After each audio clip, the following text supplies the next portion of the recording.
ज्योतिषा वंदन और यहाँ पर विराजित सदैव को मेरा त्रिवार वंदन और आप सबको जय जिनेंद्र। परसों ही हमारे प्यारे कीर्ति शिलाजी महाराज साहब का जन्मदिन हुआ। वैसे तो बेटी का जन्मदिन होता है तो हम उसे पूरे उत्साह से मनाते हैं, पर जब बेटी जिन शासन की हो तो सिर्फ जन्मदिन मनाने से कैसे चलेगा। जिन शासन को जीवन समर्पित करने वालों के जीवन के बारे में हम सबको पता होना ही चाहिए। इसीलिए सुशील बहुमंडल आपके सामने लाया है पिंकी का डॉक्टर कीर्ति शिलाजी तक का सफर एक ड्रामा के रूप में।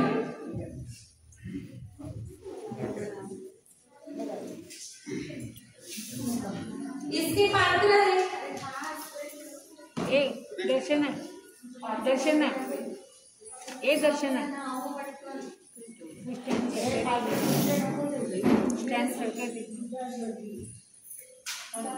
इसके पात्र है डॉक्टर पुण्य शिलाजी के रूप में स्मिता मुथा, दादी सा जय कुंवर जी के रूप में पलक मुथा, माता पिता वीना जी और अशोक जी लुनावत के रूप में वैशाली बाफना और प्राची लुनावत, चारों काका जी दिलीप जी प्रदीप जी कैलाश जी संतोष जी लुनावत, इनके रूप में शीतल बाफना सोनाली मुथा पूनम बाफना रूपाली मुथा, दोनों भाई पंकज जी और जयेश जी लुनावत के रूप में वृषाली बाफना और वैशाली बाफना, कीर्ति शिलाजी के बचपन के रूप में दिया नायरा और मनस्वी, पंडित जी के रूप में श्वेता चोरडिया, वंडरलैंड स्कूल के टीचर के रूप में रूपाली मुथा और गर्भवती वीना जी के रूप में प्रणाली लोनावत।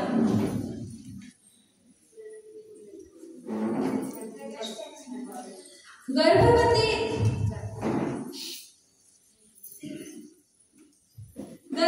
वीना, बच्चा जब गर्भ में आता है तो माता को थोड़ी बहुत तो तकलीफ होती ही है, पर वो पुण्यशाली आत्माएं होती है जो गर्भ में आकर भी अपनी माता को बिल्कुल भी तकलीफ ना दे।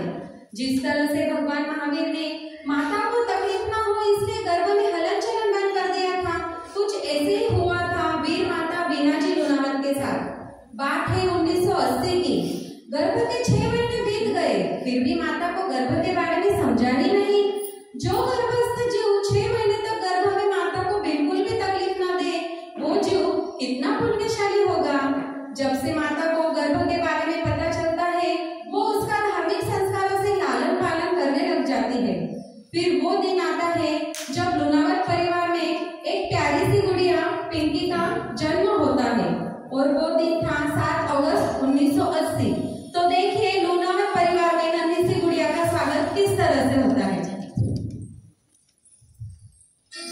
छोटी सी प्यारी सी नन्ही सी आई कोई परी, थोड़ी सी प्यारी सी अच्छी सी आई कोई परी, बाल में जैसे झूलती है, खुशियों की बहारों में झूलती है, गाते मुस्कुराते संगीत की तरह।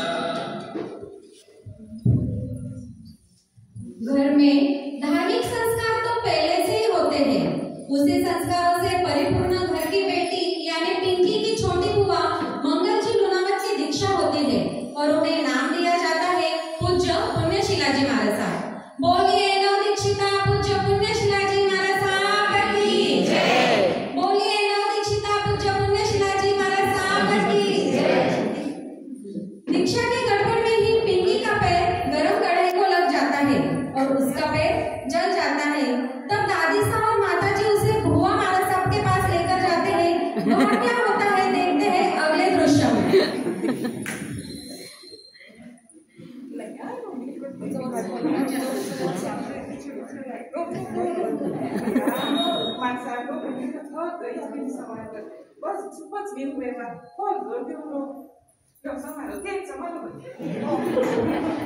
आज महाराजाने बेरायो आहे, महाराजा बेरायली चीज वापस देवे नसता देख सोचलो ताने इने दीक्षा देवनी पडीला महाराजा उराजीचा भावरीला ना उसा आबाद छोटी महाराजा वा आणि जर उरा भावरिया बड़ी हुई कर तो भावने आज्ञा दे देवाला महाराज। जब से महाराज साहब पिंकी के बारे में ये सब कहते हैं तभी से दादी साहब धीरे धीरे पिंकी में संयम के बीज बोना शुरू कर देते हैं। पिंकी भी धार्मिक संस्कारों में पूरी तरह घुल मिल जाती है। उसे स्कूल की पढ़ाई में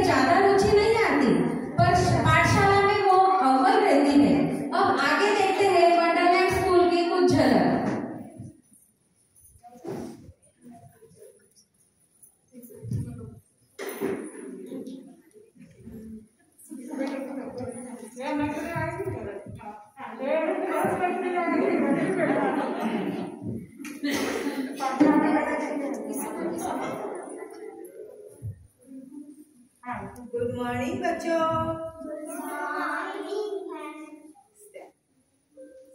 आज का होमवर्क कंप्लीट किया? देशना 2 का टेबल बोलो।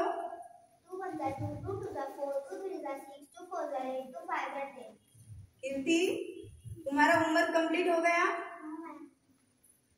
बुक दिखाओ।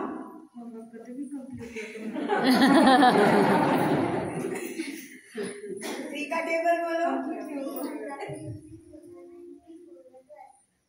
अरे कीर्ति, तुम्हारा पढ़ाई में बिल्कुल भी ख्याल नहीं है। तुम तो पढ़ाई कंप्लीट करती ही नहीं हो। पढ़ाई पे ख्याल दिया करो और पढ़ाई कंप्लीट किया करो। कल का होमवर्क कंप्लीट करके लाना। पिंकी घर में सबकी लाडली थी। आते जाते उसे सब चिढ़ाते ही रहते थे। घर में प्यार से उसे ताई भी कहते थे। देखिए ताई को उसके काका जी कैसे चिढ़ा रहे हैं।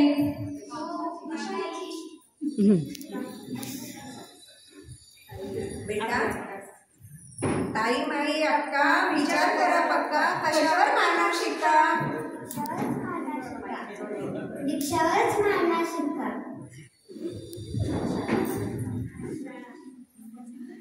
पिंकी का नित्य नियम था हर रोज दादीसा के साथ पाठशाला जाना। पाठशाला में वो क्या क्या करती है देखते हैं अगले दृश्य में।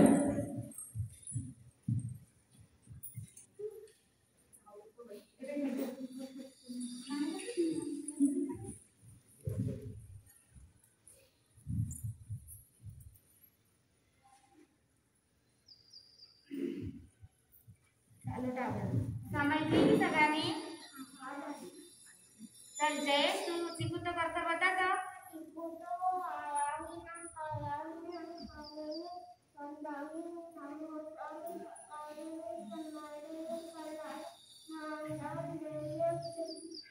सपना तुझ्या कार्यानं कोणतं?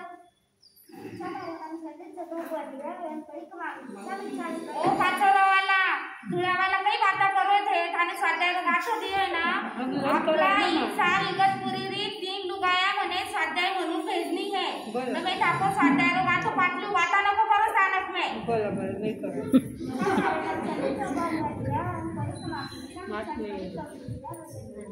कीर्ती तू बोल बस बोल।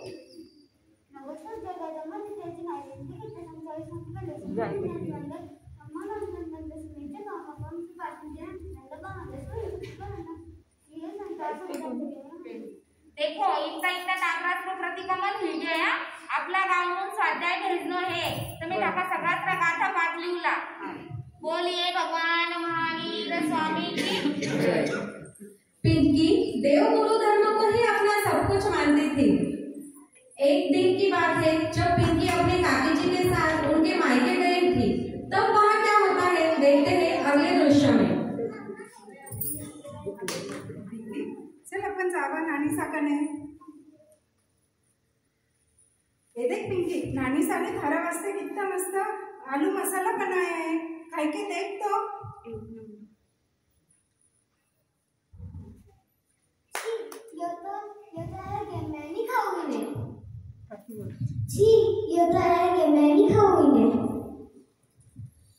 जैसे जैसे पिंकी बड़ी होती जाती है उसका धर्म के प्रति लगाव बढ़ता ही रहता है।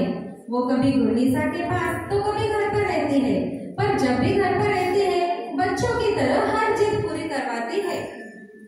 यही बात देखते हैं अगले दृश्य में।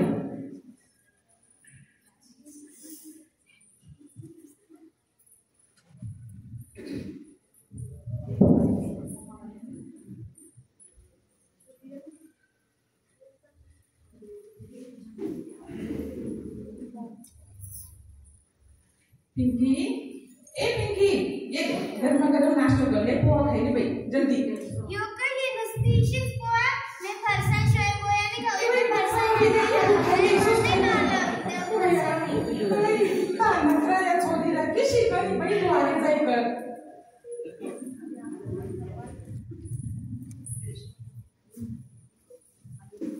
पिंकी काय पिंपा चल आपे ना शिवाजी कुल्फी आई है आपल्याने कुल्फी लेऊन सगळ्या वाजते तर पंकज वाजते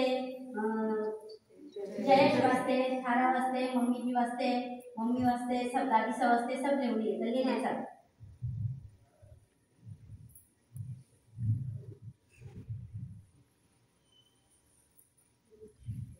पप्पा मारा एक कुल्फी बनाए हुए हैं, मुझे 9 कुल्फियां चाहिए, एक ही बनाए हुए हैं. ठीक आहे तू 2 ले. 20 वाली. नाही 40 मागे.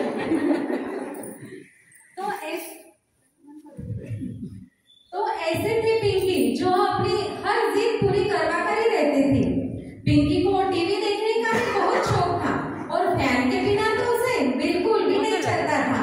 उसके इसी आदत से परेशान दादीसा और माताजी उसे बुआ मारा साहब के पास ले जाते. वहाँ पे क्या होता है देखते हैं अगले दृश्य में. अगं पिंकी तू कितनी टीवी देखे, तू दिन रात टीवी देखे, ऊपर पंखा चालू, इतना काही पंखा चालू रखनो, टीवी देखनी. चाल ना घरी में मारा साकने लेकर जाऊ चाल. बदली म्हणता पे मारासा सुसाचा मारसा मारसा देखो ना या छोरी कितनी टीवी देखे मारसा, दिन रात नुसती टीवी देखती रहे मारसा. नहीं काहीतरी समजाव मारसा. कल को दादी कल बोले कि तू दिन भर नुसती टीवीच देखे. कल पहले टीवी देखायचो तने. मारसा मी फक्त टीवी नाही देखू, टीव्हीवर नवी नवी चीजा शिकू. देखो ते सकाळ की कितना मस्त नाटक लिखे स्टार परिवार रो. हाँ देखो कितना भारी नाटक लिखे है. वह नुसती टीवी नहीं देखे, पूरा मेसू चौकी चौकी बाता शिखे हैं. पण मारसा आपलीने थोडंसं धर्म ज्ञान पण शिकावं मारसा. अबे कालेपासून माराकडे आईले मारी इगतपुरी री छोरिया घणी हुशार है. बेटी को बड़ा होते देख घर वालों को तुरंत उसके शादी का विचार आता है. इसी विचार से घर वाले पिंकी की कुंडली पंडित जी के पास ले जाते हैं. अब देखते हैं पंडित जी उनकी क्या क्या बातें होती है. ये पत्रिका देखिए, आवाज आपकी का नाम है वो बताइए.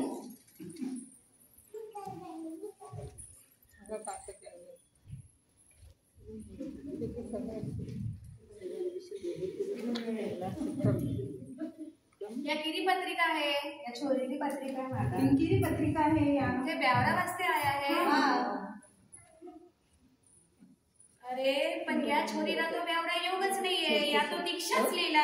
हे मारी बात सुनो, घरे जाओ या संयम लिहिला. पंडित जी की बात सुनने के बाद घर वाले शादी की बात दिमाग से ही निकाल देते हैं. इधर पिंकी भी 12वीं की पढ़ाई पूर्ण कर महाराज साहब के पास चली जाती है. लंबे लंबे विहार करना, ज्ञान ध्यान सीखना सब करती है. एक बार तो उड़ीसा का मद्रास से महाराष्ट्र तक का लंबा विहार था.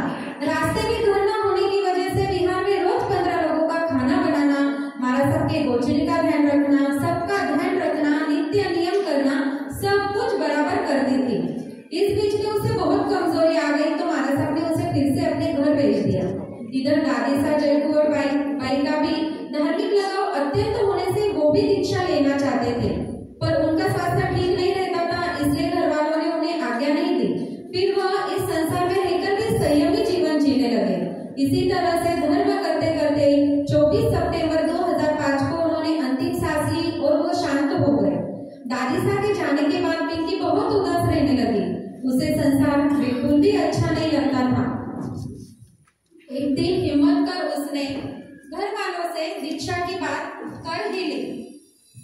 पर अच्छे मार्ग पर चलना भी इतना आसान नहीं होता है. रास्ते में बहुत मुश्किलें आती हैं. अब पिंकी को क्या क्या मुसीबत आई और उसकी अपनी घर वालों से क्या क्या बात हुई वह देखते हैं अगले दृश्य में. पप्पा मैंने अभी दीक्षा लेवनी है, या संसार में नहीं रहूं. दादीसा ने भी दीक्षा लेवनी थी, पण ते मैंने भी आज्ञा नहीं दी. अबे ते मने तरी आज्ञा देव, या संसार में काहीच नाहीये. नाही माता काही ताने दीक्षा देवा नाही. तू तर माठी एकूण ती एकच बहीण आहे, पचे माने राखी कोण बांधीला. मा काही दीक्षा री आज्ञा देवाला नाही.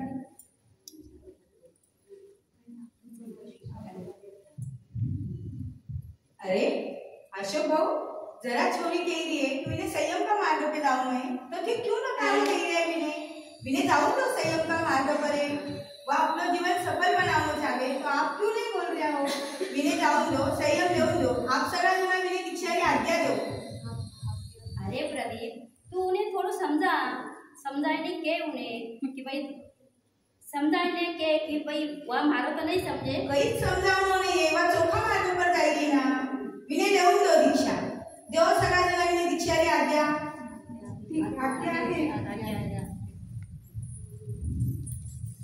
जब पैरागन को दीक्षा की आज्ञा भी मिल गई, अब पैरागन को दीक्षा की आज्ञा भी मिल गई। 5 नवंबर 2006 को उनका गुरु द्वारा आज्ञा पत्र भी आ गया, जिसमें दीक्षा की तारीख तय हुई 24 दिसंबर 2006। अब देखते हैं इस तरह से इगतपुरी वालों ने और परिवार वालों ने उनका वरघोड़ा निकाला और उन्हें घर से विदाई दी। जय जयकार, जय जयकार,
जल्दी भी बुलाना।